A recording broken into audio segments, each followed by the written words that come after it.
इलाज के लिए मैं एक दिन उपवास रख लूँ, मैं कुछ अपने खाने पीने की का ध्यान रख लूँ, एक तो वो तरीका है। दूसरा है पेट का ऑपरेशन करा लूँ, जब जब पेट में थोड़ी गैस हो उसमें कटवा के गुब्बारे की तरह उसको पुश करवा लिया करूँ, कैंची डलवा लिया करूँ। कौन सा वाला सही है? सर 2 दिन मत खाओ, क्या दिक्कत है? 2 दिन मत खाओ, अपने खाने पर ध्यान रख ले। कर सकते कि नहीं कर सकते? कर सकते ना? ऑपरेशन करना जरूरी है, ये बड़ा ऑपरेशन है। तो आज आशा है सभी लोगों को भारत के जलीय संसाधनों के बारे में पता चला होगा, भारत के जलीय संसाधनों की शॉर्टेज और चुनौती के बारे में पता होगा। आप लोग जब पीएम बनते हैं तो आपको पता होना चाहिए कि पानी की कहाँ शॉर्टेज है और जहाँ चाहिए सुई वहाँ क्या तलवार मारोगे। और अगर मारनी है, मैं इसके खिलाफ नहीं हूँ, कुछ क्षेत्रों में, छोटे छोटे क्षेत्रों में जहाँ आसानी से हो सकता है कर लीजिए। बट ये जो मैंने आपको दिखाया ब्रह्मपुत्र का पानी और गंगा जल के कहाँ पे आया? राजस्थान में। गंगा भी पहुंचा, उससे में क्या हाल? अच्छा तुम यहीं रहते थे, लोग पानी लेकर आए तुम्हारे लिए, ऐसा हो सकता है? छोटा छोटा सतत विकास करें, सतत विकास करें, लोगों का, वहाँ के पर्यावरण का सबका समावेश करें और सबसे बड़ी बात, हमारा देश है, हमारे जल संसाधन है, उनका संचय करें। इसी विचार के साथ आज की क्लास समाप्त। बहुत बहुत धन्यवाद, कल मिलूंगा। जय हिंद। स्पोर्ट के बच्चे हैं, भारत के यातायात को थोड़ा सा समझेंगे और उसके बाद भारत की कृषि, इसी के साथ मोटे तौर पर हमारा भारत का भूगोल जो है वो खत्म हो जाना चाहिए। उसके अलावा मैं सोच रहा हूँ इस बार के जो फिल्म्स हैं, जो इस बार का फिल्म है 2024, उसके लिए हम कुछ यूट्यूब पर भूगोल के, विश्व भूगोल और भारत के भूगोल के कुछ जो समसामयिक मुद्दे वो लेकर आए। ठीक है, तो इसे कहना चाह रहा हूँ English medium students that we are left with transport, we will be talking about Indian transport system, then we will be talking about Indian agriculture. इसके साथ हम क्लासेस खत्म कर देंगे, तो अगले सप्ताह में 2-3 क्लास और होंगी जो आपकी क्लासेस खत्म हो जाएंगी। जो लोग people who are looking for hearing for 2024 prelims, I will be taking some current affairs classes on that also, some current affairs classes will be taken on that. Is everyone with me on this? तो ये आप लोगों के लिए आ गया। उन्हीं current affairs classes में कुछ क्वेश्चंस भी आपके पास लेकर आएंगे so that you can see whatever you learned if you are able to apply that. जो करंट अफेयर्स की क्लासेस होंगी वो हम यूट्यूब पर रखेंगे। ठीक है, चलिए तो आज किस पर बात करनी है? आज बात करनी है भारत के ट्रांसपोर्ट सेक्टर पर। तो जल्दी से बताइए, भारत के ट्रांसपोर्ट सेक्टर में आपको क्या समझ में आता है, क्या क्या पढ़ना चाहिए भारत के ट्रांसपोर्ट सेक्टर में, परिवहन में? तो पहली बात तो ये है कि परिवहन एक बहुत अहम चीज होता है कि every country does not have uniform resources. पूरे के पूरे देश में सब जगह समान वितरण नहीं है संसाधनों का। There will be cities, there will be villages, urban area भी है, शहरी क्षेत्र भी है, ग्रामीण क्षेत्र भी है, कुछ पिछड़े क्षेत्र हैं, कहीं पे औद्योगिकरण हो सकता है, कहीं नहीं हो सकता। तो ये सारी जो एक क्षेत्र में जो दूरी होती है उस सब का रास्ता काटता है ट्रांसपोर्ट। तो transport has a very important role to play in the economic development, in the regional balanced development of a country. मुझे लगता है कि देश की अखंडता, एकता, सांस्कृतिक एकता, उसको बनाने में भी बहुत ज्यादा ट्रांसपोर्ट का, यातायात का रोल रहता है। तो आज हम उस सेक्टर को उस संदर्भ में देखना चाहेंगे, स्थल मार्ग, जल मार्ग, वायु मार्ग। जी हाँ, रोड ट्रांसपोर्ट करंट बिल्कुल ठीक है हसन।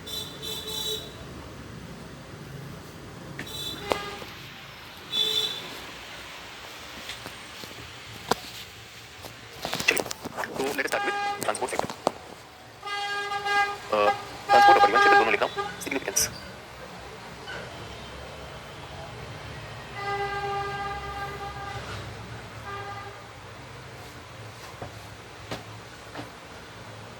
परिवहन क्षेत्र का क्या महत्व होता है किसी भी देश में? ठीक है, तो परिवहन क्षेत्र अपना एक बहुत बड़ा महत्व रखता है जिसकी हम बात करने वाले हैं। और पहली चीज ये है कि देश के विकास में जो इसकी भूमिका होती है उसको भी हम कई तरह से पकड़ने की कोशिश करेंगे। ठीक है, तो पहली बात कि कनेक्टिविटी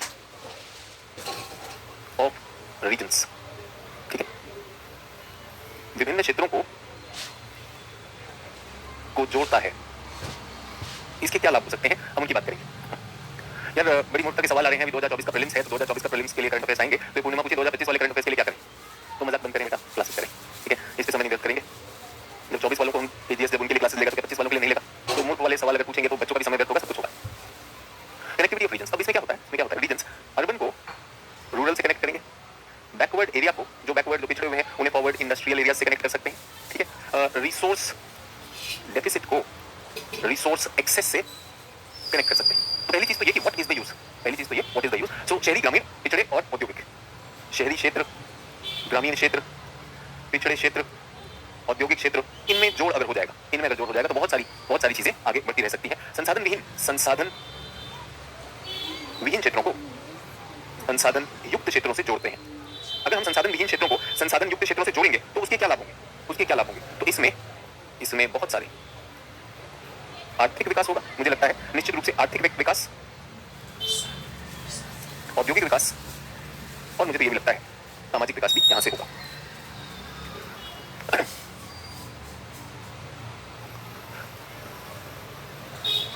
साक्षी लिख रही सर आपने रूरल अर्बन उल्टा लिख दिया है। साक्षी कोई नियम है क्या? रूरल अर्बन कोई नियम है क्या? कुछ ऐसे मूर्ख सवालों का क्या किया जाए? रूरल अर्बन को अर्बन रूरल लिख दिया। साक्षी कहां पर है वो ये चीज कि रूरल अर्बन होगा, अर्बन रूरल नहीं हो सकता? आप समझ रहे हैं परीक्षा कैसे पास करेंगी? अगर वहां पर आ गया there is a urban rural divide in India, Bharat में शहरी ग्रामीण क्षेत्रों में डिवाइड है, तो साक्षी कहती है प्रश्न ही गलत है। ऐसे मूर्ख सवाल मत करो, रिक्वेस्ट है बच्चों।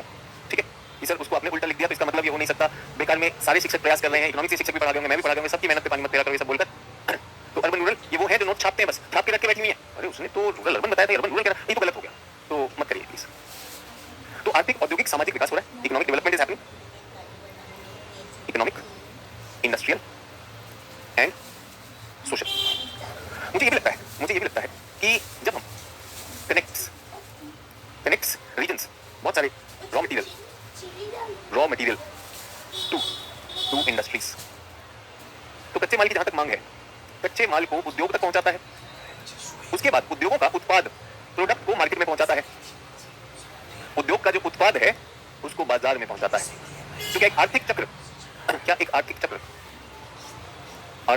चक्र में अहम भूमिका है या नहीं, तो ये बहुत इंपॉर्टेंट हो जाता है। उसके बाद जब हमने पहली बात कर ली, दूसरी बात अब हमें यहां पर आती है, इसका स्ट्रेटेजिक इंपॉर्टेंस भी है, इसका सामरिक महत्व है। एक देश जिसकी बड़ी सीमा हो तो सीमा सुरक्षा क्या कह सकता हूं, सीमा सुरक्षा, आंतरिक सुरक्षा और आपदा प्रबंधन, सीमा सुरक्षा, आंतरिक सुरक्षा, और यदि कोई आपदा आए तो आपदा राहत व प्रबंधन, इसकी भी बहुत अहमियत होगी कि नहीं, इसकी भी बहुत अहमियत होगी या नहीं होगी। तो border security, internal security and disaster relief and management, ये सब परिवहन क्षेत्र से जुड़े हुए हैं, तो बहुत इंपॉर्टेंट होती है। क्लियर? तो स्ट्रेटेजिक इंपॉर्टेंस होगी। मुझे एक बात बताइए, रोजगार सृजन के लिए, employment generation and contribution to national income, रोजगार का सृजन, बहुत सारी चीजों में रोजगार का सृजन मिलेगा आपको, बहुत सारी चीजों में। आप सोचिए, रोडवेज और जहाजों में, पानी के जहाजों में, नावों में, इनलैंड वाटर ट्रांसपोर्ट, एयरवेज, सभी में तो बहुत बड़ी संभावना, रोजगार सृजन की व्यापक संभावना है यहाँ पर। इस पर जितना जोर दिया जाए इस क्षेत्र पर, उतना ही ज्यादा लाभ पहुंचेगा किसको, पूरे के पूरे देश को। पूरे के पूरे देश की जो आर्थिक विकास दर है, वो आर्थिक विकास दर तेजी से बढ़ेगी, और मैं तो कह रहा हूं इसका परिवहन क्षेत्र जो है, कंट्रीब्यूशन टू नेशनल इनकम 6 से 8% तक का योगदान, 6 से 8% तक का योगदान राष्ट्रीय आय में इसका देखने में आता है। ठीक है, सभी लोग क्लियर? तो ये बहुत अहम हो जाता है हमारे लिए। कई लोगों का ये मानना है कि this is the barometer to measure economic development of a region, state, capital या फिर देश। ठीक है, कोई कह रहा है एम्प्लॉयमेंट के बाद क्या लिखा है, निकिता कुमारी जी कुछ सुन भी रहे हैं कि नहीं? आप हिंदी पढ़ी हुई है तो रोजगार सृजन यहां से पढ़ लीजिए। एम्प्लॉयमेंट के बाद क्या लिखा हुआ है उसी में फंसे हैं। फिर एक मैडम फंसी हुई थी कि सर अर्बन पहले होता है, रूरल बाद में होता है, फिर उनकी एक बहना निकली, बहना का बहना, तुम सही लिख लो, अगर सर ने गलत किया है तो। अरे भैया वो सही है, जैसे मर्जी बोलो, दिन और रात की जगह रात और दिन बोल देंगे तो कोई फर्क नहीं पड़ता, बट मूर्ख एक शेर तो दूसरा सवा शेर फिर लग जाते हैं, है ना। कोई शिवम शुक्ला तब से कह रहे हैं डेट्स आगे बढ़ने से मेंस के लिए दिन कम हो गए, शिवम शुक्ला पहले प्रीलिम्स तो निकाल लो, है कि नहीं। जय सिंह कह रहे हैं एक दिन मोटिवेशन की क्लास ले लें। अरे मुझे भी थोड़ा मोटिवेशन कर दो यार, बैठकर सर एम्प्लॉयमेंट के बाद क्या लिखा है, महत्व लिख रहे हैं, सोचिएगा तो क्या ही लिखेंगे। Employment push and contribution to national income, रोजगार सृजन की व्यापक संभावना, सुन भी नहीं रहते, बस लिख रहे होते हैं, उसके बाद रख लेते हैं। ठीक है, barometer to measure economic development of a region. उदाहरण देना चाहता हूँ, भारत के जिस भी राज्य में सड़क का क्षेत्र, रेलवे का क्षेत्र मजबूत होगा, वो राज्य भारत में अग्रणी राज्य गिना जाएगा। आप कंपेयर करके देख लीजिए गुजरात और बिहार को, खुद के देखिएगा कहां पर यातायात का विकास ज्यादा हुआ। बैरोमीटर क्या होता है, एक मापनी होती है, स्केल होता है, एक यंत्र होता है जिससे आप मेजर कर सकते हैं इकोनॉमिक डेवलपमेंट। सो कहीं की भी आर्थिक विकास का सूचक है वहां का परिवहन तंत्र। ठीक है, अक्सर आप देखते हैं हमारे मंत्री श्रीमान नितिन गडकरी जी का कार्य, जब आप सुनते हैं कि सड़कों निर्माण में सरकार ने बहुत अच्छा काम किया है, रेलवे के लिए, अन्य चीजों के लिए, तो आप सोच के देखिए वो सारी चीजें क्या हमारी अर्थव्यवस्था में आगे बढ़ने में मदद कर रही है कि नहीं कर रही। तो this is a barometer, that is what we are talking about, है ना। क्लियर? तो ये बैरोमीटर भी हो गया, ये भी है। एक और चीज है, मुझे लगता है ये भारत के सामाजिक, अंग्रेजी पहले लिखता हूं तो अंग्रेजी पहले लिखता हूं, socio cultural integration of the country. अलग अलग क्षेत्रों से अलग अलग संस्कृति के लोग, अलग भाषा, अलग क्षेत्रीय सोच के लोग जब एक दूसरे से मिलते हैं तो यहाँ पर क्या होता है, इन्फॉर्मेशन एक्सचेंज होता है, डिफ्यूजन ऑफ इनोवेशन होता है, नवाचार का आदान प्रदान होता है। तो ये बहुत बड़ी चीज सामाजिक व सांस्कृतिक भूमिका जो हम देखते हैं। ठीक है, तो जो हम यहाँ पर देखते हैं वो सारी चीजें हमें यहाँ से मिलती है। जब कोई रेल में होता है या ट्रेन में सफर कर रहा है, प्लेन में सफर कर रहा है, बस में सफर कर रहा है, वो इन सबको पार करके, इन सब चीजों को, अपनी जातिगत भेदभाव को, अपने धर्म के भेदभाव को, वो सब क्या दिखता है, भारतीय रेल में ट्रैवल कर रहा है, मेट्रो ट्रैवल कर रहा है। मेट्रो में शहरी अगर क्षेत्र में है, मेट्रो में ट्रैवल कर रहे हैं तो आप देखेंगे कि आप वहां पर अपना धर्म, जाति, संप्रदाय, समुदाय, क्षेत्र नहीं सोचते हैं। तब आप एक अवसर देखते हैं किस तरह से नई संस्कृति, नए लोगों से मिलने को मौका मिलता है और अपने देश को और गहराई से उसकी विविधता को समझने का मौका मिलता है। सामाजिक एवं सांस्कृतिक सामंजस्य होता है। ठीक है, और बहुत सी चीजों का एक्सचेंज होता है, विनिमय होता है, विचारों का विनिमय होता है, exchange of ideas, diffusion of innovation. अब ये नहीं है कि मैं हिंदी में जो लिख रहा हूँ या अंग्रेजी में लिख रहा हूँ, उन्हीं के समतुल्य विचार हिंदी अंग्रेजी में जो मेरे मन में आता है उतना मेरे पास आजादी है कि मैं दोनों भाषाओं में अपने मन से लिखता रहूँ। ठीक है, तो ये सारी चीज जो हमें एकता का भाव मिलता है, एक सूत्र करता है, हमें एक सूत्र में पिरोता है, एकता का भाव जो मिलता है, अखंडता का जो भाव मिलता है, वो हमें परिवहन से मिलता है। तो बहुत सारी चीजें हैं हमारे बहुत काम आने वाली। क्लियर है? डन।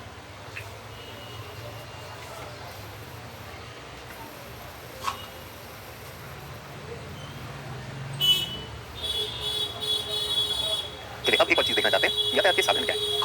यातायात के साधन क्या है तो मैं स्क्रीन पर ही लिखना चाहूंगा, यातायात के साधन, मोड्स ऑफ ट्रांसपोर्ट कंपैरिजन। तो जल्दी से बताइए यातायात के क्या साधन है। सर रेल हो सकती है, बिल्कुल हो सकती है सर, हवाई जहाज हो सकता है पानी का जहाज हो सकता है प्लेन हो सकता है, हेलीकॉप्टर हो सकता है। तो जल्दी से बताइए कि आपको कौन सा यातायात का साधन सबसे ज्यादा पसंद है। Which mode of transport do you like the most. सबसे ज्यादा पसंद यातायात का साधन आपका कौन सा है, भारत के लिए कौन सा सबसे बढ़िया होगा। जल्दी से बताइए। देखें ये जो इधर उधर की बातें कर रहे हैं, कुछ इस पर भी काम करें।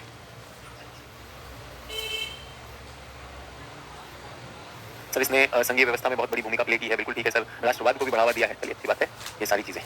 अब आप बताइए आपको कौन सा सबसे ज्यादा पसंद है और भारत के लिए सबसे उपयुक्त कौन सा है। किसी ने कहा सर बस मुझे बहुत पसंद है, किसी ने कहा ट्रेन बहुत पसंद है, ठीक है, किसी ने कहा स्कूटी पसंद है। तो जिसको स्कूटी पसंद है उनको बताना चाहता हूँ, स्कूटी जो है हवा में नहीं चलती। जिस स्कूटी से तुम उनके घर तक जाते हो वो सड़क पे जुड़ी हुई है। अगर वो सड़क कट गई तो तुम और तुम्हारी स्कूटी लॉकडाउन हो जाएगा और वो बेचारी से मिल नहीं पाओगे। तुम स्कूटी लेके पहुंचोगे नहीं, या युग अपनी बाइक लेके नहीं पहुंचेगा तो वो निकल जाएगी, समझे। तो यातायात में मूर्खों वाली बातें मत करें कि स्कूटर बोलेगा, कोई रिक्शा बोलेगा, कोई 3 पहिया, कोई 4 पहिया बोलेगा, उसे सड़क कहा जाता है। यातायात के माध्यम जितने भी लोग हैं उनको मैं बता दूं, बहुत सारे चंपकगण आ जाते हैं, तो चंपकगण स्कूटी वालों को बताना चाहता हूँ, सड़क यातायात का सड़क हो जाएगा। सड़क एक साधन है, रेल मार्ग एक साधन है। पहले तो ऑप्शन भी देने पड़ता है इन लोगों को, नहीं तो ये बेचारे स्कूटी वूटी और बैलगाड़ी और वो सब लिखने लगते हैं कि मैं बैलगाड़ी लेकर उसको तरबूज लेकर उससे मिलने जाने वाला हूँ। तुम्हारी बैलगाड़ी और तरबूज देखकर तो वो निकल लेगी, ठीक है। सड़क, रेल मार्ग, जल मार्ग और वायु मार्ग, इनकी बात हो रही है चचा। स्कूटी वाले दिल को संभालें, है ना। अब इसकी बात कर लें, अगर आपके पिताजी जो है परिवहन क्षेत्र में उनके बहुत सारे टेम्पो, ट्रक, बस और हाथी, छोटा हाथी, बड़ा हाथी सब चलते हैं और आप पसंद करते हैं, उनको छोटा हाथी बहुत अच्छा लगता है, उसकी बात नहीं हो रही है। यानी आपके पिताजी का क्या है, सड़क यातायात का सेवा क्षेत्र में योगदान। तो कौन सा परिवहन है, जल्दी बताओ आपका प्रिय परिवहन कौन सा है। और ये पूछना बेकार हो गया आपके जवाब सुनकर कि भैया ये तो कुछ और ही जवाब देने लगते हैं, इनसे क्या ही पूछा जाए। चलिए तो आया सवाल का जवाब कि ये सारी चीजें अलग अलग चॉइसेस। ये क्या है, ये हमारे पास चॉइस है। हर देश के पास चॉइस होता है, हर देश के पास चॉइस होता है। पहली बात तो ये है कि ये चॉइसेस हर देश के लिए एक ही मोड ऑफ ट्रांसपोर्ट तक सीमित नहीं करनी चाहिए। क्यों? क्योंकि हर एक का कुछ लाभ है, हर एक की कुछ हानि। तो आज मैं थोड़ी सी मदद करूंगा स्कूटी वालों को, अगर छोड़ दिया जाए, बाकी जो लोग सीरियस हैं कि देश के लिए क्या अच्छा है, ये निर्णय लेना चाहता हूं मैं। तो बच्चों ये है दूरी, ग्राफ बनाएंगे सब लोग, फिर आप मुझे बताइएगा देश के लिए क्या अच्छा है। ये है दूरी, दूरी बढ़ती जा रही है और यहां पर है लागत, है ना, कॉस्ट ऑफ सेटिंग अप, और ये क्या है, डिस्टेंस। सबसे सस्ता है जो सबसे कम लागत लगती है, इस तरह का कर्व जिसका बनता है इनलैंड वाटर वेज, अंतरस्थलीय जलमार्ग। ये हमारी नदियों में हो सकते हैं, नदी, नहर इत्यादि में जो नाव चलती, ठीक है। शिवानी जी कहेंगे हेलीकॉप्टर, शिवानी जी धन्य हैं आप। हेलीकॉप्टर भी वायु में ही चलेगा, ऐसा नहीं है कि उनके दिल का हेलीकॉप्टर आपके दिल में धड़केगा, वो फिल्मों में होता है। वायु मार्ग में आ गया हेलीकॉप्टर के चाहने वालों के लिए। तो पहला क्या है बच्चों, जलमार्ग। जलमार्ग मतलब एक नाव ली, नदी में डाली और उस पर सामान लिया और वो सामान नाव से चला जा रहा है। ये स्थापित करने में बहुत कम लागत आती है और जितना भी दूरी पर चले जाइए इसमें लागत बहुत ज्यादा नहीं लगती है। सबसे सस्ता तरीका है ये। क्या है, सबसे सस्ता, चीपेस्ट फॉर बल्क ट्रांसपोर्ट। इसके ऊपर इसके गुण भी लिख रहा हूं, चीपेस्ट फॉर बल्क ट्रांसपोर्ट। थोक में एक बड़े, ये एक सस्ता विकल्प है किसके लिए, बहुत ज्यादा थोक में, थोक वस्तु परिवहन के लिए। लेकिन इसमें दिक्कत क्या है, स्लो। ये क्या है, बहुत ज्यादा स्लो, ये धीमा बहुत, ठीक है। अब आते हैं दूसरे पर। दूसरा है बच्चों सड़क। सड़क यातायात, ये क्या है बच्चों, सड़क यातायात। सड़क यातायात भी सस्ता है। सड़क के लिए क्या करना पड़ेगा, सड़क डालनी पड़ेगी, सड़क डालेंगे और सड़क के बाद उस सड़क से जैसे जैसे दूरी बढ़ती जाती है सड़क का यातायात महंगा होना शुरू हो जाता है। बहुत लंबी दूरी के लिए सड़क यातायात शायद बहुत ज्यादा महंगा हो जाएगा। सड़क के लिए क्या करना पड़ेगा, सड़क निर्माण लगेगा, बस स्टैंड बनाना पड़ेगा, बसें लेनी पड़ेंगी, ये सारी चीज सड़क यातायात के लिए लगे। सड़क यातायात से ज्यादा महंगा स्टार्ट करने में यहाँ पर है रेल यातायात। ठीक है बच्चों, रेल यातायात, रेल यातायात, रेलवेज। आप देखेंगे कि रेलवे को बनाने के लिए रेलवे फैक्ट्री बनानी पड़ेगी, रेलवे का कोच बनेगा, रेलवे का इंजन बनेगा, रेलवे का पहिया बनेगा, रेलवे स्टेशन, वो महंगा बनता है, सब महंगा है, सब कुछ महंगा है। लेकिन जैसे जैसे दूरी बढ़ेगी इस बिंदु के बाद रेल बेटर हो जाएगी कि नहीं। यहां तक क्या हो सकता है, रोड पे चलिए, एक दूरी तक रोड पे चलिए, 400-500 किलोमीटर तक अगर आप रोड से परिवहन कर रहे हैं, ठीक है। लेकिन 500 किलोमीटर के आगे रोड महंगी हो जाएगी और क्या सस्ता हो जाएगा, रेल। तो क्या मैं कह सकता हूं, लंबी दूरी की अगर आपको कुछ ट्रांसपोर्ट करना है तो रेल ले लीजिए, मान लीजिए आपको 1000 किलोमीटर की दूरी तय करनी है तो रोड से मत करिएगा। आपको पटना से गोवा जाना है रेल से चले जाइए, कोई दिक्कत नहीं। लेकिन अगर पटना से प्रयागराज जाना है तो बस से आ जाइए, वो ज्यादा बेहतर रहेगा। समझ में? अच्छा, एक और फायदा है रेल में एक और फायदा है। क्या फायदा रेल का, जल्दी से बताइए। रेल में बल्क ट्रांसपोर्ट, बहुत ज्यादा मात्रा में ट्रांसपोर्ट हो सकता है कि नहीं। मालगाड़ी पूरी भर के भेज दीजिए। जब आपके पास अधिक मात्रा में चीजों को भेजना हो, कच्चा माल, तो रेल से भेजेंगे कि नहीं भेजेंगे। सड़क यातायात में एक और एडवांटेज है जो रेल के पास नहीं है। आप एक बात बताइए, सड़क आपके घर तक आती है कि नहीं आती है? सड़क आपके घर तक आती है नहीं आती है? लेकिन बस जो है, एक बार अगर आपको रेल पकड़नी हो तो रेल आपके घर तक नहीं आएगी, बस आपको लेकर जाएगी कि नहीं जाएगी? तो डोर टू डोर कनेक्टिविटी कौन देता है? डोर टू डोर कनेक्टिविटी कौन देता है? वो सड़क देती है। तो सड़क छोटी दूरी के लिए, कम दूरी के लिए सड़क ज्यादा अच्छी है, लंबी दूरी के लिए कम दूरी, लेस डिस्टेंस। और यहां पर एक और चीज लिख रहा हूं, डोर टू डोर, आपके घर के दरवाजे तक सड़क आ सकती है। और ये कहीं पर भी बन सकती है, कच्ची पक्की सड़क कहीं भी बन सकती है। रेलवे बनाना मुश्किल है भाई, हर जगह रेलवे नहीं हो सकती कि नहीं हो सकती? तो सड़क बहुत लचीला माध्यम है, छोटी सड़क बनाई, कच्ची सड़क बनाई, जैसे भी बनाई सड़क हो जाएगी। लेकिन लंबी दूरी के बाद फिर अगर आप उनसे मिलने जा रहे हैं, आपके मोहल्ले में रहती हैं, 4 मोहल्ले दूर रहती हैं, दूसरे शहर में रहते हैं, स्कूटी पे चले जाना। पर आपको तमिलनाडु में, वो रहती कश्मीर में, तुम स्कूटी पे निकले तो हो सकता है बीच में ही निकल लो तुम भी और स्कूटी भी, तो सपना अधूरा रह जाएगा। तब रेलवे ले लेना, ठीक है? क्लियर है? आगे बढ़ते हैं। अब हमें चाहिए एक और यातायात, वो यातायात है वायु यातायात। अब एयरपोर्ट को स्थापित करना बहुत मुश्किल है भाई। किसको? एयरपोर्ट को बनाना बहुत ज्यादा मुश्किल है। एयरपोर्ट के लिए ये एयरपोर्ट का कर दिया जाता है। ये क्या है? वायु मार्ग। जल्दी बताइए, महंगा है सस्ता है? एयरपोर्ट बनाना मुश्किल। हवाई जहाज बहुत महंगे हैं या नहीं है? और इन पे ट्रैवल करना, हवाई जहाज की जो फ्लाइट का जो रेट होता है, ये सभी को समझ में आ रहा है? Cost of setting up and जो इसकी कॉस्ट होती है, कॉस्ट ऑफ ट्रैवल ऑल्सो, ये ज्यादा होती है कि नहीं? इस पे कीमत ज्यादा लगती है, तो ये ज्यादा लोग नहीं कर पाएंगे। तो वायु मार्ग होना चाहिए कि नहीं होना चाहिए? तो जल्दी से बताइए, वायु मार्ग का कुछ लाभ है या नहीं? ये तो बहुत महंगा है यार, ये तो एकदम महंगी चीज है, एकदम महंगा। सब जगह हो नहीं सकता, तो सीमित एयरपोर्ट होंगे, उनकी सुरक्षा भी एक चुनौती है या नहीं है? फिर काहे को लिया जाए? सस्ता वाला लेंगे, इनलैंड ट्रांसपोर्ट लेंगे या ये लेंगे? कौन सा ज्यादा बढ़िया रहेगा? इनलैंड ट्रांसपोर्ट लोगे या हवाई जहाज लोगे? जल्दी से बताइए। ये एकदम सस्ता है और ये बहुत महंगा है, कई लोगों की पहुंच के बाहर है। सरकार ने एक स्कीम निकाली, उड़ान स्कीम, पूरे देश का आम नागरिक आज तक उड़ नहीं पाया। कंपनियां बैटरी सस्ता कर नहीं पाई, आजकल टिकटें बहुत महंगी चल रही है कि नहीं? फिर भी चलता है, क्योंकि ये कब काम आता है बच्चों? जब समय इंपॉर्टेंट हो, है ना? फरवरी का 5 तारीख है, 14 फरवरी तक आपको अपना संदेश उन तक पहुंचाना है, क्योंकि 20 फरवरी को उनका विवाह है। 14 फरवरी को आपने वैलेंटाइन में अपना संदेश भिजवाना है, 5 फरवरी हो चुका है। अगर आपने भेज दिया सस्ते के चक्कर में जलमार्ग से, मुझे आपका प्रेम पत्र जलमार्ग से पहुंचा, तो विश्वास कीजिए उनके कम से कम 2-3 बच्चे हो चुके होंगे, तब जाके वो पहुंचेगा। सारे बच्चे मम्मी के पास ले जाएंगे, मामा जी की चिट्ठी आई है, क्लियर? अगर सस्ते के चक्कर में रहे, वरना 5 दिन में, ये 2 दिन में पहुंचा देगा। उस पर मोहर भी लगेगी, एयर ट्रांसपोर्ट से आया है, हो सकता है विचार कर ले, अभी समय है। तो जहां समय इंपॉर्टेंट है वो है। दूसरी चीज, ये जो है कुछ डेलिकेट आइटम्स के लिए, डेलिकेट या कीमती वस्तुओं के लिए ये ज्यादा अच्छा है, ठीक है? आपने एक बहुत सुंदर ऐसे एक मूर्ति बनाई उनके लिए, तेरे प्यार में पागल टाइप, वो भी साथ में चिट्ठी के साथ इसमें डाल दिया। वो ट्रांसपोर्ट में अंतरदेशीय में बहुत सुंदर सी प्रेमी की मूर्ति बनाई थी आपने, वो सारी मूर्ति जो है वजन के नीचे टूट गई, लेकिन यहाँ पे टूटेगी नहीं, संभाल के ले जाएगा, हो सकता है उसका दिल बदल जाए। वरना यहाँ पर आपके दिल का चूरा और चूर्ण दोनों वहीं पर पहुंचने वाला है और कुछ नहीं मिलने वाला। तो ये चाहिए। और मुझे जो सबसे ज्यादा इंपॉर्टेंट लगता है, जो रोल लगता है वायु मार्ग का, मुझे लगता है सामरिक, स्ट्रेटेजिक। स्ट्रेटेजिक कैसे? मान लीजिए देश में अचानक हिमालय क्षेत्रों में देयर इज अ लैंडस्लाइड और वहां पे बहुत से लोग फंस गए। एक यात्रा चल रही है, ठीक है, एक पिलग्रिमेज चल रही है ना? तो यात्रा जा रही है, यात्रा में अचानक भूस्खलन हो गया, लैंडस्लाइड हो गया, and there is a pilgrimage going on. तो जा रहे हैं, बाबा भैरवनाथ से मिलने जा रहे हैं, और बीच में क्या हो गया? सब कुछ नीचे गिर गया। तो लोगों की राहत और बचाव कैसे करोगे? राहत और बचाव इसी से करोगे? नहीं, हेलीकॉप्टर भेजे जाएंगे कि नहीं भेजे जाएंगे? कैलाश मानसरोवर की यात्रा के लिए लोग जा रहे हैं और बीच में यात्रा में जो है भूस्खलन हो गया, जरूरी है? भारत में, देश में हमें सर्वे करना है, चीजों का सर्वे करना जरूरी है। पाकिस्तान की तरफ नजर रखनी जरूरी है। ये सारी चीजें काम आएंगी कि नहीं आएंगी? तो एयरवे महंगा है, लेकिन रेस्क्यू ऑपरेशन में, देश की सुरक्षा में जहां जल्दी चीजें चाहिए वहां होगा कि नहीं होगा? आप सोचिए, एयर एम्बुलेंस सुना आपने? किसी को स्वास्थ्य की समस्या हो तो उसको सीधा एयरलिफ्ट करके अच्छे अस्पताल तक पहुंचाया जा सकता है। तो हेलीकॉप्टर प्रेमी थी, कोई किसान को हेलीकॉप्टर पसंद है, तो मैडम ये आपके लिए, क्लियर? अब क्या है? अब एक आखिरी बचा है जो सबसे महंगा होता है, सबसे महंगा है बनाने के लिए, ये पोर्ट। क्या चीज? पोर्ट। और इसका कर्व ऐसा आता है सर, ये क्या है? पोर्ट। इसको कहते हैं मैरीटाइम ट्रेड, महासागरीय यातायात। तो एक पोर्ट बनाना सबसे महंगा होता है, लेकिन मैं आपको बताना चाहता हूँ विश्व की 90% से ज्यादा, 90%, more than 90% of world trade, विश्व व्यापार इससे हो रहा है, पानी के जहाजों से हो रहा है।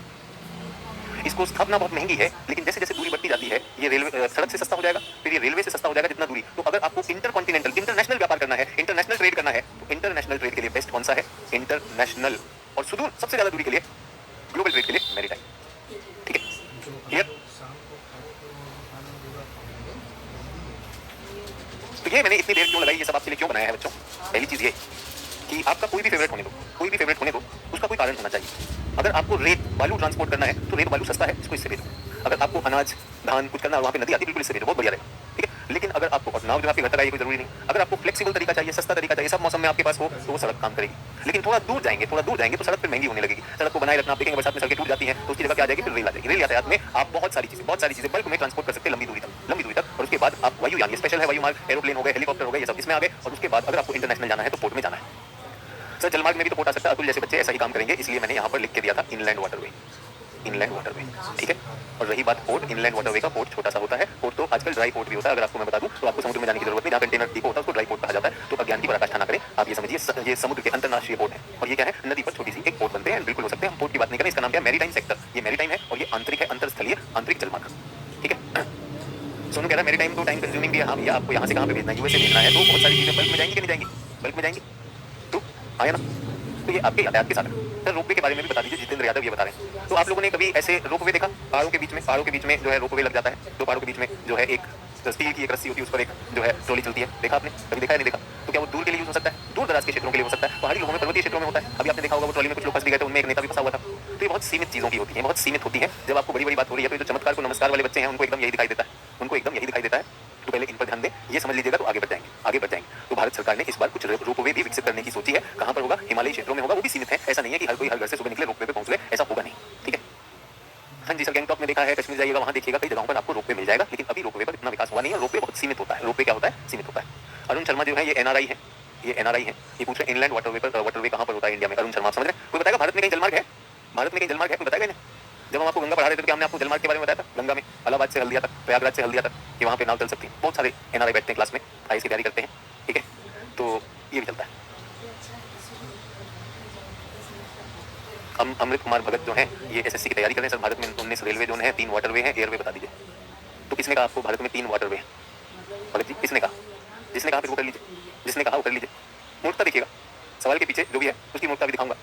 कि आपको हवाई जहाज से जाना है, आपको हवाई जहाज में पूरा आसमान मिला हुआ कि नहीं मिला हुआ, तो उसमें कुछ प्रेफर्ड रूट होते हैं जहाँ पे हवाई जहाज उड़ेगा, वो तो ऊंचाई पर है। सर एयरवे बता दीजिए, एयरवे सुनेंगे। और ये भगत जी जो है ये कहीं पर सिर्फ रटे हुए हैं, इसलिए ऐसा हो रहा है क्योंकि ये कभी भी किताब खोले नहीं होंगे। ये वो वाले हैं जो एकदम भैया से जो है रेलवे के जोन रट के बैठे हैं और ये सोच रहे आईएएस में तोड़ दूंगा रेलवे के जोन से, और इनको यही पता है कि 3 वाटरवे, इनको ये भी गलत पता है। वो देखो रशियन कह रहा 6 वाटरवे, भगत जी क्या करें उसका? गलत हो गया, आपने जो लूसेंट रटी है, अंदर तक गाड़ ली है लूसेंट, उसका क्या करेंगे? ये एटलस होती है बच्चों, ये एटलस होती है। और एटलस में आपको मिलेगा, जल्दी से आइए, पेज नंबर 49 पे air and sea route, India के रोड एंड इनलैंड वाटरवे और रेलवे। हमेशा ज्योग्राफी की किताब एटलस भाई, एटलस। ये भारत की जितनी भी रोड है वो आ गई, रोड। ये भारत के जितने रेलवे हैं भाई वो आ गए। जिसमें ये लोग क्या रखने लगते हैं, रेलवे जोन, बेटे यहीं पे लिखे हुए रेलवे जोन। यूपीएससी में रेलवे जोन नहीं पूछ रहा है, एसएससी में आरआरबी में जरूर पूछ रहा है, ये लोग रेलवे जोन रख के बैठे हुए हैं, तो वो बता दीजिए। और ये रहे एयर रूट, ये लो बेटा एयर रूट, जिसके चक्कर में तुम फंसे हो। ये सर एयरवे बता दीजिए। अरे फ्लाइट का मैं पायलट हूँ, मैं अपना रास्ता डालूंगा और अपने रास्ते में कोई ट्रैफिक नहीं, सीधी रेखा बनती है, हवाई जहाज से उड़ रहे हो कि नहीं, है कि नहीं? नीतू ने एक और मारा, सर 13 इंटरनेशनल है और 200 छोटे छोटे। तो मैं आपको बताना चाहता हूँ, इंटरनेशनल नहीं कहते हैं, नेशनल पोर्ट कहते हैं, मेजर पोर्ट कहते हैं और माइनर पोर्ट कहते हैं, ठीक है, पहली बात। और वो 13 नहीं 12 हो गए हैं, ठीक है, 13 नहीं वो क्या हो गए, 12 हो गए। तो ये जितना भी ज्ञान आप पेल रहे हैं, रिक्वेस्ट है मत करिए। मुझे पता है कि एकदम से अंदर से आती है एसएससी तोड़ूंगा, मजे में यूपीएससी की कोचिंग लूंगा, ये सारा तो मैंने समझ किया है, विचार देकर आपको। कई लोग तो इसमें भी गुस्सा होंगे कि भाई इन्होंने ये करवाया क्यों, सीधा लिखवाते ये हमारे अंतरस्थलीय राजमार्ग जलमार्ग है, ये राजमार्ग है वो है। इनको कोई मतलब नहीं है, इनको कोई मतलब नहीं है कि भारत के वहां पर यूपीएससी पूछेगा कि भारत के यातायात में कौन से प्रमुख साधन है और इतने साधन होने चाहिए नहीं होने चाहिए। तो भाई होने चाहिए, क्यों नहीं होने चाहिए? आप बताइए, एक से ज्यादा साधन चाहिए होंगे कि नहीं? अलग अलग चीजों की अलग अलग महत्व है। और यही चीज अगर डिक्टेशन में दे देता तो मैं बता रहा हूँ, मुझे आज रात इतनी दुआएं मिलती। सबसे सस्ता इनलैंड वाटरवे, यहाँ पर नदियों में नाव चलाई जाती है। फिर उसका नाव का नाम बताऊंगा, सोनू नाव पर मोनू बैठा, ये सारे ऐसे। तो अगर चीज मिला कि नहीं मिला, कुछ ढूंढिए जरा। ये जो कोई कर रही थी सब 13 और वो भी यहाँ पर है। तो कुछ लोगों को ऐसे ज्ञान का बहुत ज्यादा घमंड हो जाता है कि हमको बहुत आता है, सब एनसीईआरटी में पढ़ा रहता है भाई। ये आंकड़े हैं और मैंने फिर कहा कि एग्जाम को पास करने के लिए आंकड़े केवल यहीं पर है, और ये तो हमने बुकलेट में भी दिए हुए हैं, बट ये विचार जो है ये नहीं मिलेगा, ठीक है। और ये डायग्राम से सारा समझ आ गया होगा आपको कि अगर कहीं पर सस्ता कुछ चाहिए, बल्कि के लिए चाहिए, अगर मुझे गंगा नदी बह रही है, मुझे रेत का यातायात करना है, तो मैं इलाहाबाद से पटना अगर मुझे रेत भेजनी है, रेत किस लिए भेजेंगे सर? कंस्ट्रक्शन इंडस्ट्री के लिए। तो रेत मैं कोई बस से भेजूं या ट्रेन से भेजूं? सर बस और ट्रेन छोड़ो, आपके पास तो नदी है ना, नदी पे डालिए, क्या दिक्कत होगा कि नहीं?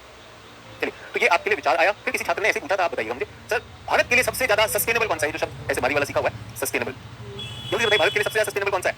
अगर आप भारत के नीति निर्धारक हैं तो क्या आप किसी एक पर उंगली रखेंगे? इस डिस्कशन के बाद will anyone want to stop at one? सोच के देखिएगा।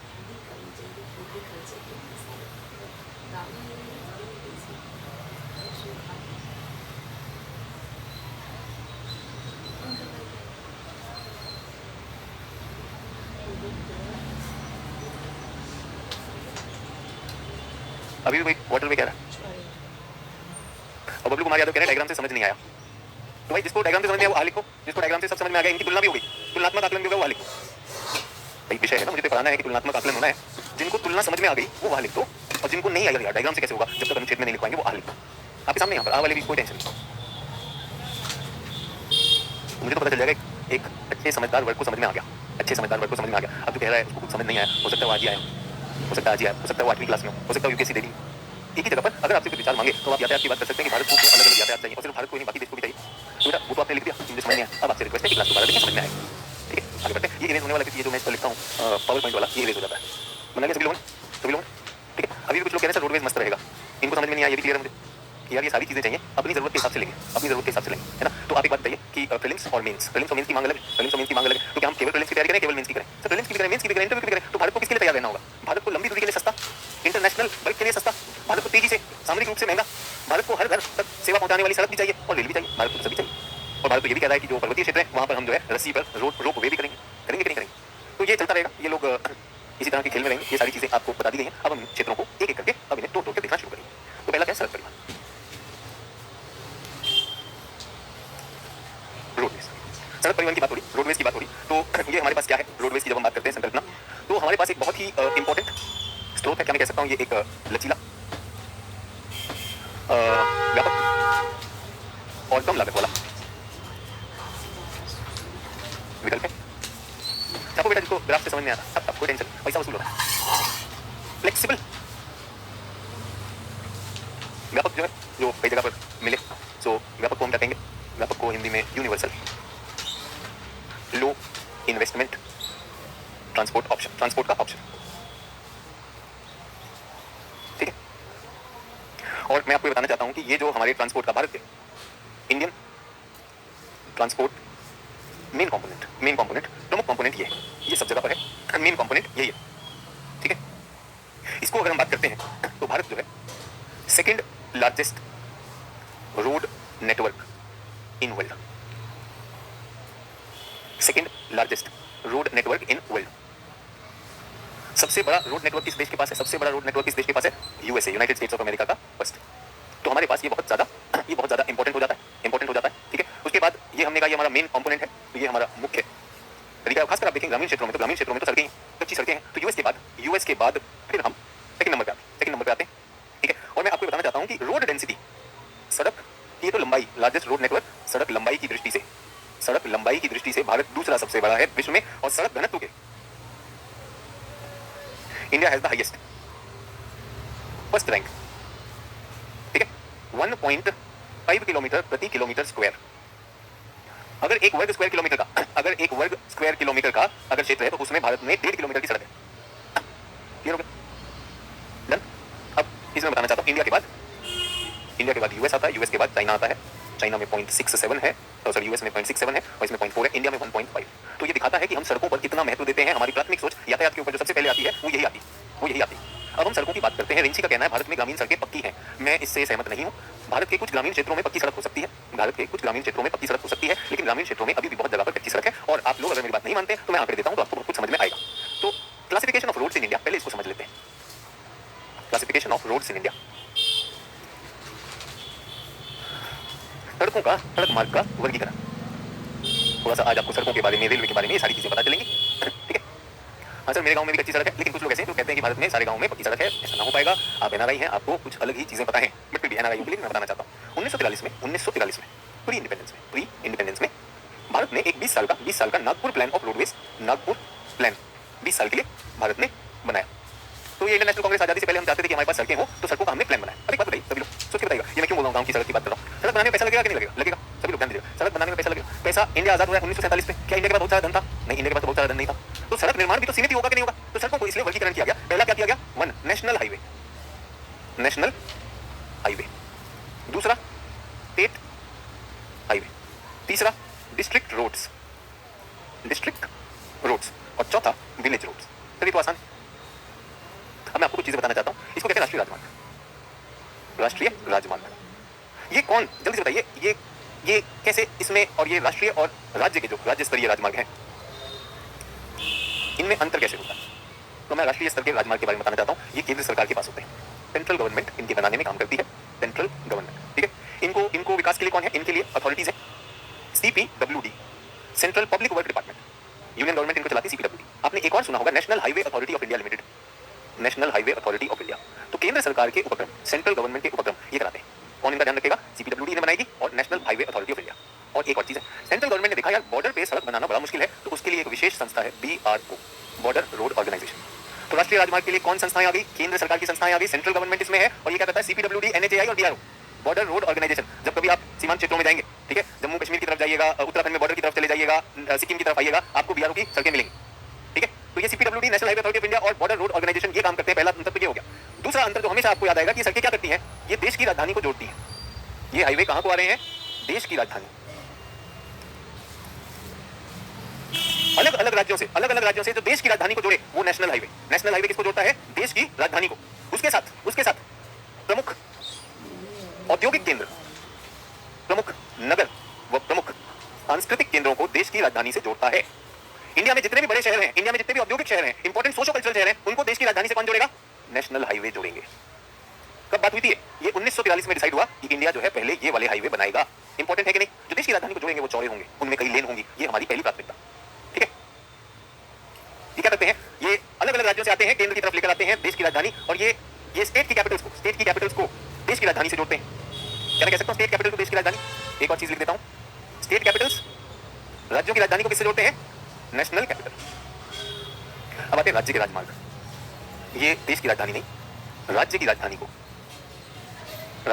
बिहार में पटना को सारे डिस्ट्रिक्ट हेडक्वार्टर से जोड़ेगा, ठीक है।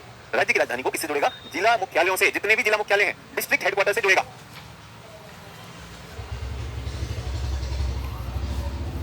समझ में? इसको कौन देखता है? राज्य सरकार। इसको देखती है राज्य सरकार। और राज्य सरकार का क्या उपक्रम होता है? SPWD, state public work department. इसको कौन देखता है? State public work department. इसे कौन देख रहा है? इसे देख रहा है जिला परिषद, और इसे देखती है पंचायत।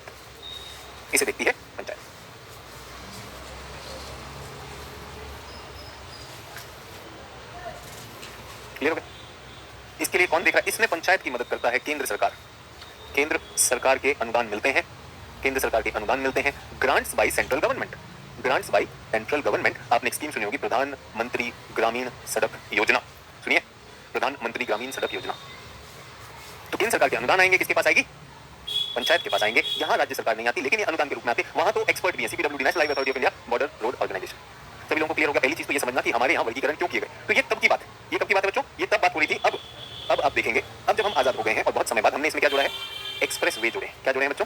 अब हम बात करते हैं एक्सप्रेस वे वो होंगे जिसमें 8 लेन होंगी, और उसमें बहुत सारी सुविधाएं दी जाएंगी। यहाँ पे बहुत तेज गति के वाहन चल सकते हैं, यहाँ पे धीमी गति के वाहन अलाउड नहीं है। वो सारी चीजें इसी में। क्लियर हो गया सभी लोग? कहां से आए? नागपुर प्लान में ही हमारे पास आ गया था। सबसे ज्यादा अगर सड़कों को अगर देखना जाए तो यूपी में सबसे ज्यादा, अगर लेंथ की बात करें, सड़कों में लेंथ की बात करें, उत्तर प्रदेश में सबसे ज्यादा, उसके बाद राजस्थान। क्लियर हो गया? क्या नेशनल हाईवे ही अदर कंट्री को जोड़ेगा? देखो बेटा, अदर कंट्री को जोड़ने के लिए हम क्यों हाईवे बनाएंगे? हमारे तो अपने हाईवे है ना। अगर किसी को जुड़ना है हमसे, मान लीजिए नेपाल से कोई सड़क आएगी, मान लीजिए बांग्लादेश से कोई सड़क आएगी, तो वो किससे जुड़ना चाहेगा? जो हमारी सड़क होगी कि नहीं होगी? अच्छा एक बात बताइए, फिर वही वाली बात हो जाती है, यहाँ पे बहुत सारे NRI होते हैं। आप मुझे फिर वही वाली बात है, कितने लोगों ने, कुछ लोग तो 8वीं 10वीं के बैठे हो, कितने लोगों को ये पता है जिन्होंने सड़क पे ड्राइव किया है, मोटरसाइकिल चलाई है या कार चलाई है? अगर आपको ऑप्शन मिलता है कि नेशनल हाईवे और स्टेट हाईवे, कौन सा चुनते हैं? ट्रक ड्राइवर भी नेशनल हाईवे या स्टेट हाईवे? नेशनल हाईवे पे टोल लगा रहता है, और स्टेट हाईवे पे कहता है इस पे कोई टोल नहीं है, ऐसे घुस जाओ वैसे घुस जाओ। कौन सी पे जाना पसंद करेंगे? नेशनल हाईवे या स्टेट हाईवे? जो प्रैक्टिकल जानते हैं वो एकदम आंसर सही दे देंगे मुझे।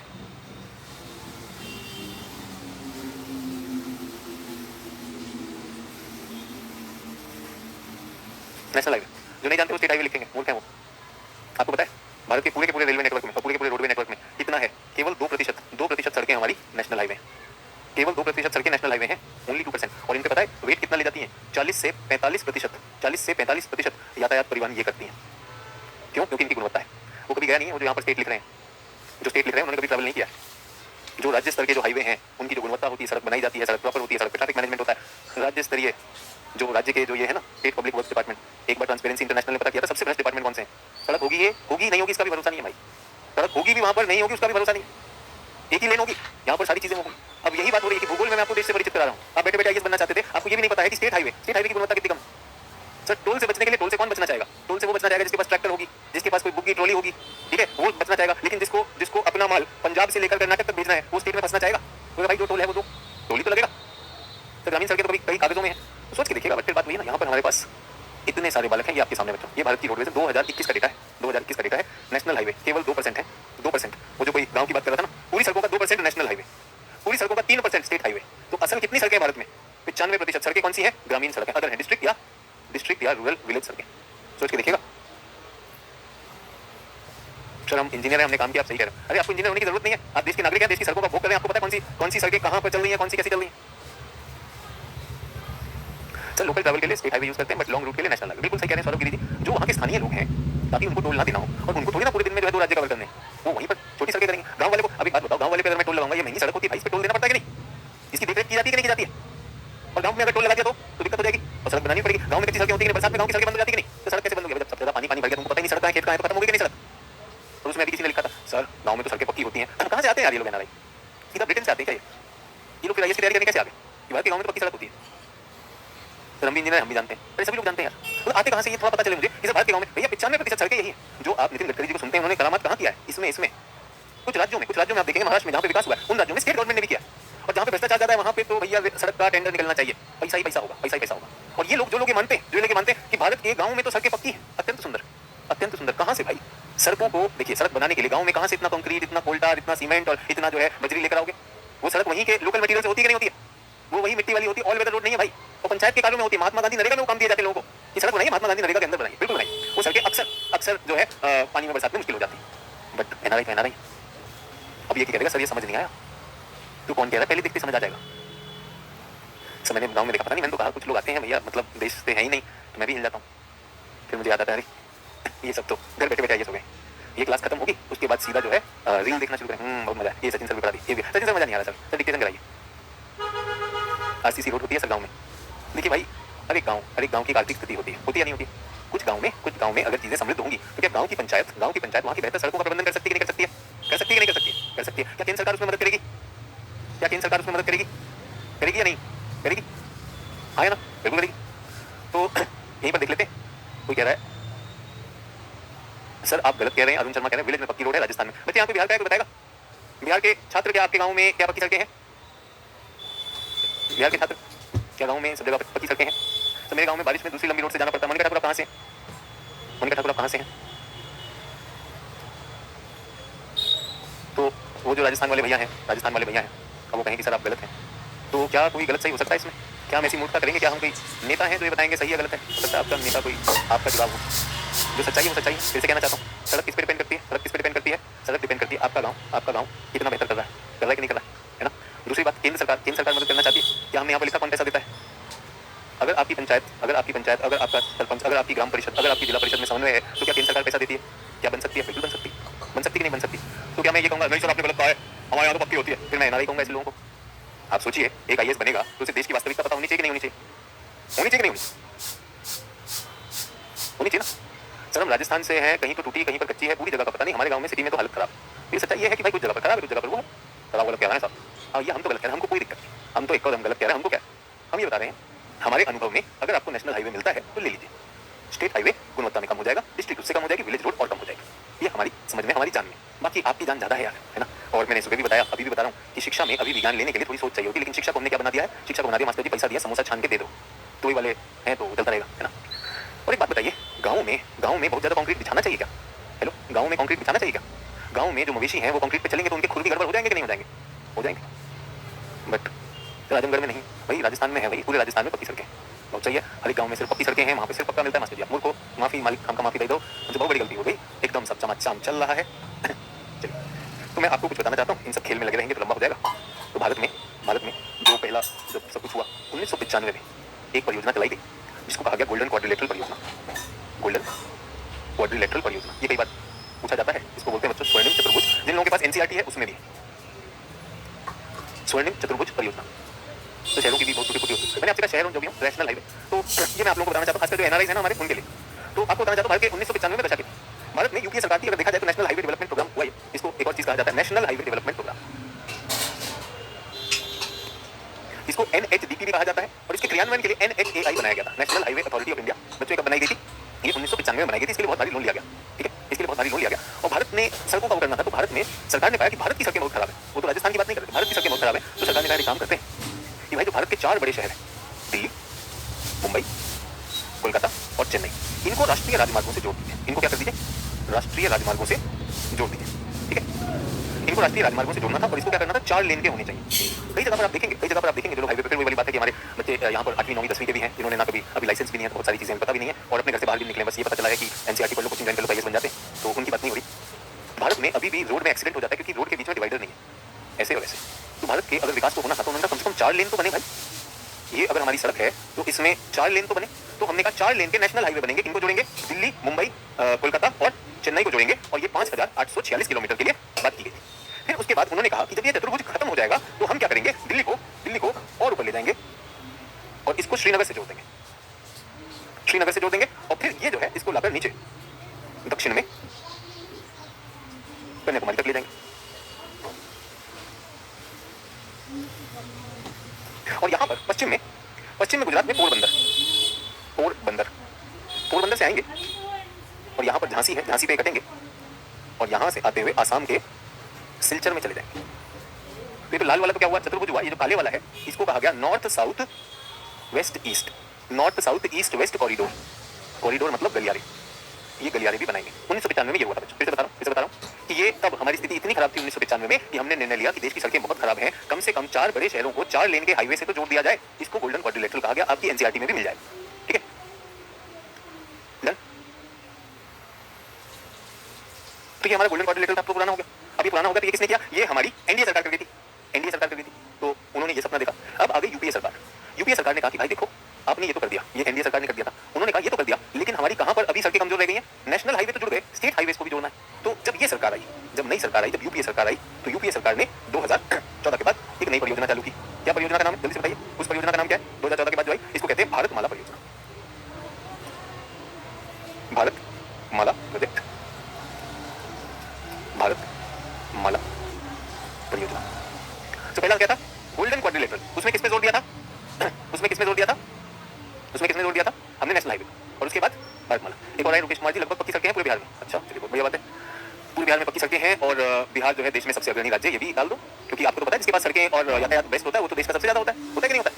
तो वही रुकेश कुमार जी हैं, ये कह रहे हैं बिहार में पक्की सड़कें सारी की सारी, और सारे राज्यों को, गुजरात की कोई यहाँ पे वो नहीं है, बिहार में सब सड़कें पक्की हैं। बहुत सुंदर है। तो ये भी बिहार से, चिंता मत करिए, मैं भी अभी बिहार आ रहा हूँ, पटना, कल क्लास नहीं, परसों आएंगे पता करेंगे कि भाई कहाँ हर जगह पक्का है ना। और बिहार जो है सबसे अग्रणी राज्य है, सारी आय जो है सारी स्टेट्स में बिहार में सबसे ज्यादा है। यहाँ यातायात है, सब चंगा चाहिए यहाँ पर। तो क्या बिहार से मैं भी, तो बिहार का अगर मैं दुख कहूँ तो क्या यही हो सकता है कि बिहार की समस्या को बिहार में रहने वाला ही नहीं समझता। सोच लीजिए, बिहार में वैसे भी बाढ़ की आपदा का बहुत वो रहता है, होता है कि नहीं होता। तो पटना में पक्की सड़क, अरे पटना राजधानी, दिल्ली में पक्की सड़क का मतलब पूरे देश में पक्की सड़क। सोच के बताइए, दिल्ली में पक्की सड़क का मतलब पूरे देश में पक्की सड़क, पटना में पक्की सड़क का मतलब पूरे बिहार में पक्की सड़क है कि नहीं। तो बिहार में आप हो गए एक ब्यूरोक्रेट या राजनेता के परिवार में आप पैदा हो गए और आपने बिहार देखा, सड़कें। फिर पटना देखिए आपने, आप 2-4 एंडेवर में गार्ड आपके साथ होते हैं, 2-4 गली आपके साथ होते हैं। ये देखो बिहार, यूपी में भी अगर आप बात कर रहे हैं, लखनऊ की बात करेंगे, आप प्रयागराज की बात करेंगे, तो भाई निश्चित रूप से बड़े शहर हैं, इनमें तो काम होगा ही होगा कि नहीं होगा। अब इनसे दूर चलिए तो आपको चुनौती मिलेगी। अब दिक्कत ये हो रही है कि सोचिए पिछले 15 मिनट से एक शिक्षक आपको पढ़ाना चाह रहा है, वो आपको थोड़ी यथास्थिति बताना चाह रहा है, उसको रोक के बता रहे हैं कि नहीं, बिहार में सारी पक्की सड़कें, राजस्थान में सारी पक्की सड़कें। भाई मैं भी तो इसी देश में रहता हूँ, क्या गलती क्या हो गई। और तुम कहाँ से ये कह रहे हो, तुमने क्या ही देखा ये बता दो।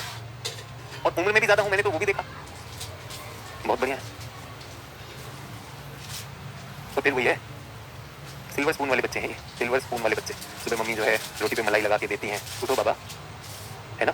मास्टर जी आए हैं, पढ़ाएंगे बाबा। अभी भी उसको बीच में जो है चम्मच चावल दूध दही खिला रहे होंगे, 4 नौकर बैठे होंगे बाजू में। बाबा ये सब गलत बोल रहे हैं, सब देखिए बाहर देखिए ना बाबा, जब खिड़की से देखिए, पक्की सड़क है। तो विधायक जी का लड़का, अरे यूपी बिहार में विधायक जी का लड़का की कोई बड़ी बात है, छुटवैया बहुत बड़ा विधायक होता है। तो छुटवैया जी का लड़का हो, छुटवैया कम होता है, वो भी तो 4 अपने आसपास रखता है, सोचिएगा इसका कारण सरकारें या हम खुद है, चलिए तो भारतमाला परियोजना की एक चीजों को देखना शुरू करते हैं। इसमें हमारे पास क्या क्या है। तो पहला जो है, हमारे राजमार्ग तो बन चुके हैं, तो हम क्या करेंगे, इकोनॉमिक कॉरिडोर बनाए जाएंगे। इकोनॉमिक कॉरिडोर का मतलब हम इसमें हम कहते हैं डेवलप स्टेट हाईवेज। कितने, 7000 किलोमीटर। जो गोल्डन क्वाड्रिलेटरल में हुआ था राष्ट्रीय राजमार्ग की बात, यूपीए सरकार ने, ये सरकार कह रही है राष्ट्र को तो जोड़ दिया, लेकिन स्टेट हाईवे को भी मजबूत करो। समझ में आ रहा है बच्चों, स्टेट हाईवे भी यहाँ पर मजबूत हो रहा है और ये प्रोग्रेसिव है। ये कह देना कि भैया सब कुछ पक्का है, वो तो मूर्ख है जो वो इस तरह का कर रहा है कि उसको तो देश का कुछ नहीं पता है। लेकिन बात यह है, इस सरकार ने कहा देखिए केवल राष्ट्रीय स्तर के नहीं, स्टेट हाईवे पे भी काम होना चाहिए। खासकर इसमें इन्होंने कहा कि इसको और जोड़ा जाए, तटीय क्षेत्र, कोस्टल एरियाज और साथ में कौन है, कोस्टल एरियाज के बाद बॉर्डर एरियाज। भारतमाला परियोजना के तहत राज्य के भी हाईवेज पर फोकस किया गया, इसलिए आप देखेंगे नितिन गडकरी जी जब बात करते हैं तो ये वाला काम इस सरकार ने किया है, राज्य स्तरीय हाईवे पर विकास। राज्य पर खासकर क्या है, तटीय क्षेत्र, तटीय और सीमांत क्षेत्र जो है हमारे बॉर्डर के क्षेत्र हैं, उनको कनेक्टिविटी मिलनी चाहिए। ठीक है। दूसरा 7,000 किलोमीटर और करिए, develop 7,000 kilometre state highways. Sir ये तो सेम है एज पहला बिंदु। हाँ बिल्कुल सेम है, इसमें अंतर क्या है, इस बार क्या करिए, बैकवर्ड एरियाज को जोड़िए। बैकवर्ड एरियाज जो आर्थिक रूप से पिछड़े हुए क्षेत्र हैं, पिछड़े हुए क्षेत्र, उन क्षेत्रों को राज्य के राजमार्गों से जोड़िए, राज्य के राजमार्गों से जोड़िए। ठीक है, ये पहला हो गया। दूसरा जो है अब क्या है, religious centre and tourist centres, religious and tourist centre को जोड़िए। रिलीजियस क्या होते हैं, सांस्कृतिक एवं पर्यटक केंद्रों को, सांस्कृतिक व पर्यटन केंद्रों को अब हम जोड़ने की बात करें। आयुष कह रहे हैं road development within state develop by NHAI would be considered as national highway और स्टेट हाईवे। आयुष बेटा अगर एनएचएआई जो है अपना पूरा का पूरा विकसित कर रहा है तो केंद्र सरकार ही कर रही है ना, वो केंद्र सरकार के, तभी जाकर केंद्र सरकार के ही उस पर टोल लगेंगे। तो देखिए राष्ट्रीय राजमार्ग राज्यों से तो पास करेंगे ना बेटा, राज्यों से तो पास करेंगे, तो जब राष्ट्रीय राजमार्ग का निर्माण हो रहा है तो केंद्र सरकार उसके लिए फंडिंग लेकर आ रही है, केंद्र सरकार उसके ऊपर सारे नियंत्रण करेगी। ठीक है।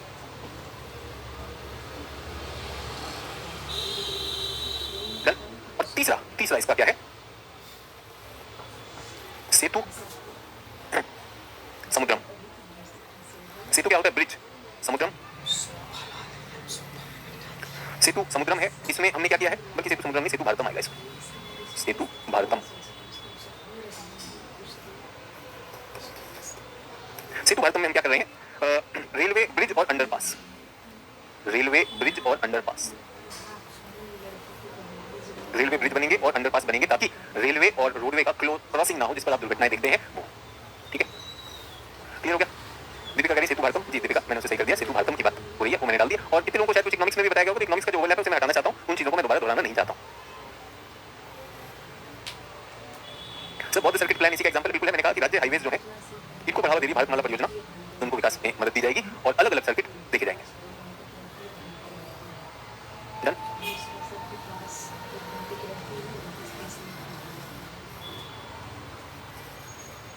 सर इकोनॉमिक्स में भी क्लास नहीं हुई, बिल्कुल ठीक है, तो मैंने आपको अपनी तरफ से जो है वो करा दिया। इकोनॉमिक्स की क्लास में अगर इसकी फंडिंग के बारे में बताया जाएगा कि फंड जो है, कुछ बच्चे मुझसे पूछ रहे हैं केंद्र सरकार का कितना इसमें होता है, राज्य सरकार का कितना होता है, वो अगर उसके लिए जरूरत होगी तो इकोनॉमिक्स के टीचर उसका जो है उस पर चर्चा करेंगे, अन्यथा कोई जरूरत नहीं है। चार धाम परियोजना है, बिल्कुल। सर रेलवे ब्रिज की बात क्या बेटा, रेलवे ब्रिज और अंडरपास, रेलवे ब्रिज और अंडरपास। तो ऐसा हो रहा था कि स्टेशन पे कई बार क्या होता है, जब गाड़ी निकलती है तो उसके बाद आपने देखा कई जगह सड़क और रेल की क्रॉसिंग आती है, उसमें फाटक बना रहता है, लेकिन फाटक कई बार सही समय पे बंद नहीं हुआ, तो हमने देखा उसमें एक्सीडेंट हुए हैं। तो यहाँ पर एक रेलवे की समिति का एक सिफारिश थी कि ये क्रॉसिंग आती ही क्यों है, रेलवे और रोडवे की क्रॉसिंग ही नहीं होनी चाहिए, जहाँ पर अगर रेल की पटरी है तो क्यों नहीं रोडवे जो है ब्रिज बना के निकल जाए, तो पुल बनाएगा या फिर अंडरपास। तो ये मैंने लिखा है सेतु भारतम का मतलब या तो सेतु बना दिया जाए, ब्रिज बना दिया जाए, या फिर नीचे। क्लियर है। सर अंडरपास क्या होता है, शुभम भविष्कार पूछ रहे हैं, यार अंडरपास नहीं पता है, अंडरपास नहीं है, कैसे कहां से हो।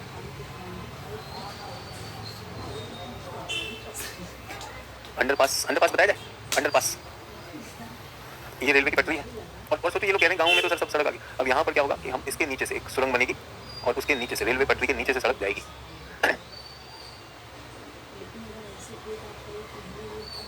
तो इकोनॉमिक्स में सर ने टोल टैक्स के बारे में बताया, तो वो जो राज्य और केंद्र में जिस तरह के जो आपस में आर्थिक शेयरिंग होती है टैक्सेस की, वही उससे ज्यादा और कुछ नहीं। क्लियर हो गया।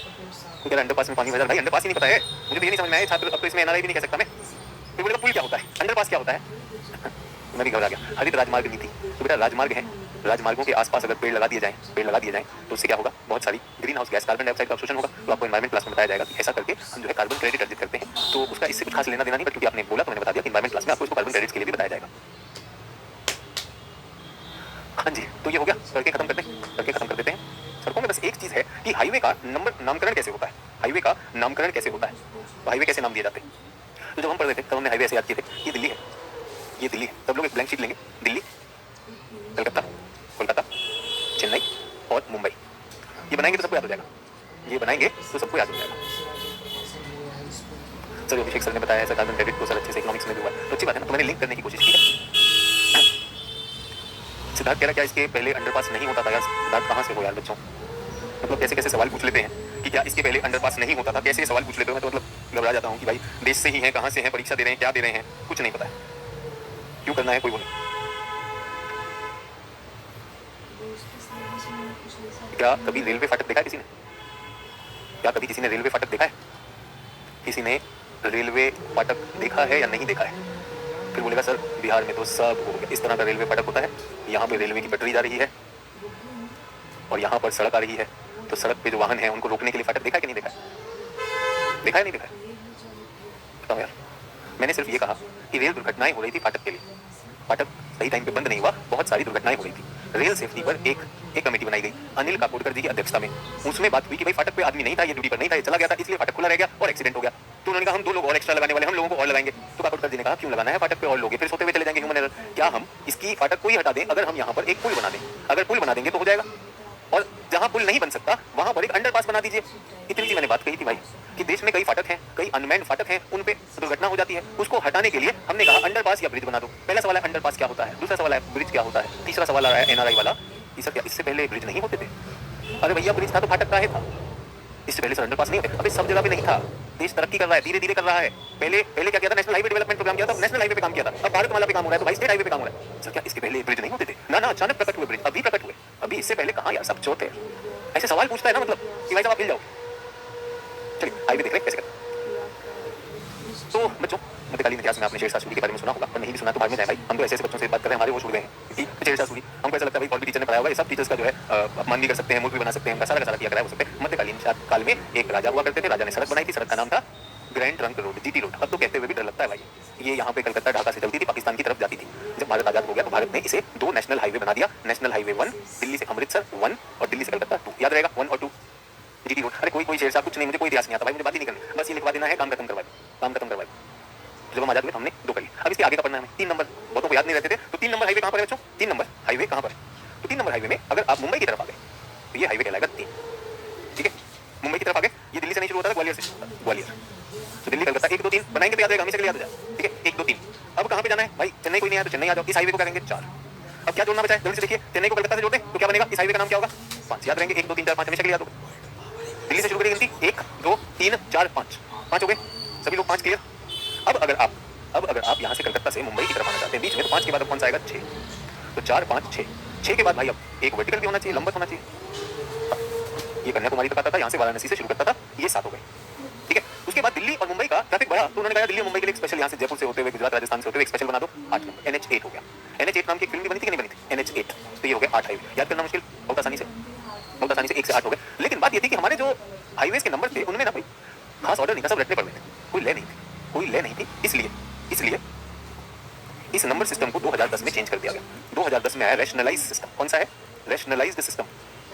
अभी भी जो लोग वाराणसी में रहते हैं वो कहते हैं कि हमारा घर जो है नेशनल हाईवे 7 पे है, देश का सबसे लंबा हाईवे माना जाता था, लेकिन अब जो है सब बदल गए। अभी भी देखिए अविनाश लिख रहे हैं NH7 मेरे यहाँ से जाती है। बहुत से लोग कहते थे भाई जो सबसे लंबा हाईवे है देश का NH7, मैं उस पर रहता हूँ। हम याद करते थे 1 2 3 4 5 6, आसानी से 7 8 तक हमेशा याद रहते थे, एग्जाम इसी में हो जाया करता था, एग्जाम इसी में हो जाया करता था। लेकिन 2010 में सरकार ने कहा ये गलत है, ये जो सिस्टम है ये सही नहीं है। तो सरकार ने क्या कहा, रैशनलाइज्ड सिस्टम बनाया, नया सिस्टम बनाया कि मान लीजिए भारत, तो हाईवेज को वर्गीकरण किया गया, राजमार्गों का वर्गीकरण किया गया, राजमार्ग वर्गीकरण किया गया कि कुछ राजमार्ग होंगे नॉर्थ साउथ राजमार्ग और कुछ राजमार्ग होंगे ईस्ट वेस्ट राजमार्ग, ठीक है? तो कुछ राजमार्ग ऐसे होंगे कि नहीं होंगे, ईस्ट वेस्ट, और कुछ राजमार्ग ऐसे होंगे। तो देश के राजमार्गों को 2 वर्गों में बांटा, नॉर्थ साउथ और ईस्ट वेस्ट। जितने बच्चे NH7 वाले हैं, अब NH7 हट गया है, अब NH7 का नाम या नंबर NH7 नहीं रह गया है, वो हो गया NH44 हो चुका है। तो ये नाम क्यों बदले हैं ये बता रहा हूँ। तो नाम बहुत रैंडम हुआ करते थे, ये वाले जो आपको तरीका बताया आसान था, याद हो गया कि नहीं याद हो गया, ये याद हो गया। अब इनके नाम बदल दिए। अब हमने कहा कि जो भी आपका राजमार्ग होगा, वो 2 डिजिट का होगा, 2 अंक होंगे उसमें, 2 अंक होंगे। और जो नॉर्थ साउथ वाला है ये इवन डिजिट होगा, और ये क्या होगा, ऑड डिजिट होगा। ऑड डिजिट का मतलब क्या है, 01 03 05 07 09, और यहाँ का क्या होगा 02 04 06 08। समझ में आया? तो जैसे ही अगर मैं आपसे कहूँ हाईवे नंबर 44 कैसा होगा, नॉर्थ साउथ होगा ईस्ट वेस्ट होगा, जल्दी बताइए, नॉर्थ साउथ होगा ईस्ट वेस्ट होगा, हाईवे नंबर 44 कैसे पता कैसे चलेगा नॉर्थ साउथ है ईस्ट वेस्ट? जो उत्तर से दक्षिण जाने वाले वो इवन होंगे, जो पूर्व से पश्चिम है वो ऑड होंगे, जल्दी बताइए। चलिए नॉर्थ साउथ होगा, अच्छा चलिए मुझे बताइए 27 नंबर क्या होगा, 27 नंबर क्या होगा, चलिए ईस्ट वेस्ट होगा। 19 नंबर क्या होगा, 19 नंबर क्या होगा, चलिए ईस्ट वेस्ट होगा। सभी लोगों को समझना है, ऑड है तो यानी ईस्ट और वेस्ट है, और इवन है तो नॉर्थ और साउथ है, ठीक है? गिनती कहाँ से शुरू होगी, तो बच्चों नॉर्थ से शुरू होगी, यहाँ से। तो ये वाले क्या होते हैं, ईस्ट वेस्ट, ये होते हैं ईस्ट वेस्ट ऑड होते हैं, 01 03 05 0, ये क्या होगा, ये हो गया आपका 05 क्या मतलब 14 15 19 27, ठीक है? सबसे नीचे जो सबसे दक्षिण में आएगा तमिलनाडु वाला, ठीक है? तमिलनाडु वाला कितना हो जाएगा 87। और इनको क्या रखा जाएगा, इनका नंबर कैसे रखा जाएगा, नॉर्थ साउथ वाले नॉर्थ साउथ वाले वो इवन होंगे। ये क्या होंगे 02, 08, 14, 22, 46 इस तरह से चलने वाले। ठीक है, राजस्थान में सबसे इधर जो आएगा वो आएगा 68। अब नई नंबर स्क्रीन बदल चुकी है, तो जब आपका ऑड नंबर है तो मतलब वो यहाँ से, और गिनती कहाँ से शुरू होती है, यहाँ से शुरू होगी गिनती 2, 4, 6, 8, 14 ये, और यहाँ से गिनती कैसे शुरू होगी, नॉर्थ टू साउथ गिनती शुरू होगी, यहाँ पर 1, 3 इस तरह से आएगा। तो जो देश का सबसे लंबा हाईवे है NH7 वॉज द लॉन्गेस्ट, अब इसका नाम बदल के क्या हो गया NH44। कहाँ से कहाँ जाता है, श्रीनगर से कन्याकुमारी तक जाता है। तो जो भी बच्चे कह रहे हैं कि सर मैं NH7 पे रहता हूँ, तो ध्यान दीजिएगा आप NH7 का नाम बदल चुका है। अब NH7 क्या हो गया है, NH7 NH44 हो गया है। दिल्ली से मुंबई जो NH कनेक्ट करता था, अब इसका नाम क्या हो गया NH48 हो गया, नया नाम। इसका नाम क्या हो गया NH44 हो गया। दिल्ली से कलकत्ता को जो जोड़ता, दिल्ली से कलकत्ता को जो जोड़ता था वो क्या हो गया NH19 हो गया। तो ये अब याद नहीं रखना है, केवल आपको स्कीम बताया कि नाम क्यों बदले, नामों में थोड़ी समन्वयता लाने से 2010 से ये नाम बदल गए। क्लियर, तो ये स्कीम समझ में आनी चाहिए। इसी के साथ हम रोडवेज को खत्म कर रहे हैं, रोडवेज को खत्म कर रहे हैं और किस पे आ गए हैं, रेलवेज पर आ गए। ये हमारे नेशनल हाईवे, ये पुराने नंबर हुआ करते थे, अब बदल चुके हैं ये सारे के सारे। ये आपको एटलस में भी जो मिलेंगे, एटलस में पुराने मिलेंगे। भारतमाला परियोजना की मैंने आपसे बात कर दी है। अब सरकार इसमें गति शक्ति नेशनल मास्टर प्लान ला रही है, जिसमें सरकार केवल, ध्यान दीजिएगा, सरकार इसमें कर क्या रही है, करंट अफेयर्स में सरकार यहाँ पे सड़क के आसपास इंफ्रास्ट्रक्चर भी बनाना चाह रही है। भारतमाला परियोजना में हम कोशिश कर रहे हैं कि हमारी सड़कों में और ज्यादा निवेश आए। तो हमने विदेशी निवेश के लिए भी सरकार ने बहुत ज्यादा बढ़ावा दिया है, और हमारी सड़क पे हमने देखा अभी भी नेशनल हाईवेज और स्टेट हाईवेज पे ही देश चलता है। इन हाईवेज पे जो सबसे ज्यादा है, इन पर भी विशेष ध्यान देने की जरूरत है। ठीक है, अमृतसर जामनगर में ग्रीनफील्ड हाईवे, 6 लेन हाईवे जो है मोदी जी ने राष्ट्र के नाम समर्पित किया। उसके बाद सड़क किनारे की एमिनिटीज, ये सारी चीजें चलती रहेंगी। अंतर्राष्ट्रीय प्रोजेक्ट में कौन सा चल रहा है, मिजोरम 2021 में Mizoram Myanmar road project launch किया गया। ठीक है, 2000 ये 2 आपके लिए प्रोजेक्ट में दे रहा हूँ, 2 किलो। मार्च 2022 में Arunachal highway Kaladan multiple project किया गया। कालादान किसके साथ है, म्यांमार। तो मिजोरम और अरुणाचल से भी हम जो है सड़कें निकाल रहे हैं। क्लियर, इस पर अगर कुछ करंट में होगा तो जैसा मैंने आपको करंट अफेयर क्लासेस में मैं बात करूँगा। हमारे पास कुछ समय है, बस रेलवे की बेसिक बात कर लेते हैं, वरना अगली क्लास में रेलवे कर लेंगे। तो रेलवे की जब हम बात करते हैं तो पहली रेलवे कहाँ शुरू हुई, रोडवेज हो गया। जल्दी बताइए, रेलवे कहाँ शुरू हुई, हमने शुरू की, कांग्रेस ने शुरू की, बीजेपी ने शुरू की, अंग्रेजों ने शुरू की। और अंग्रेजों ने शुरू की तो उनका लक्ष्य क्या था, भारत का विकास या भारत में लूटपाट करना।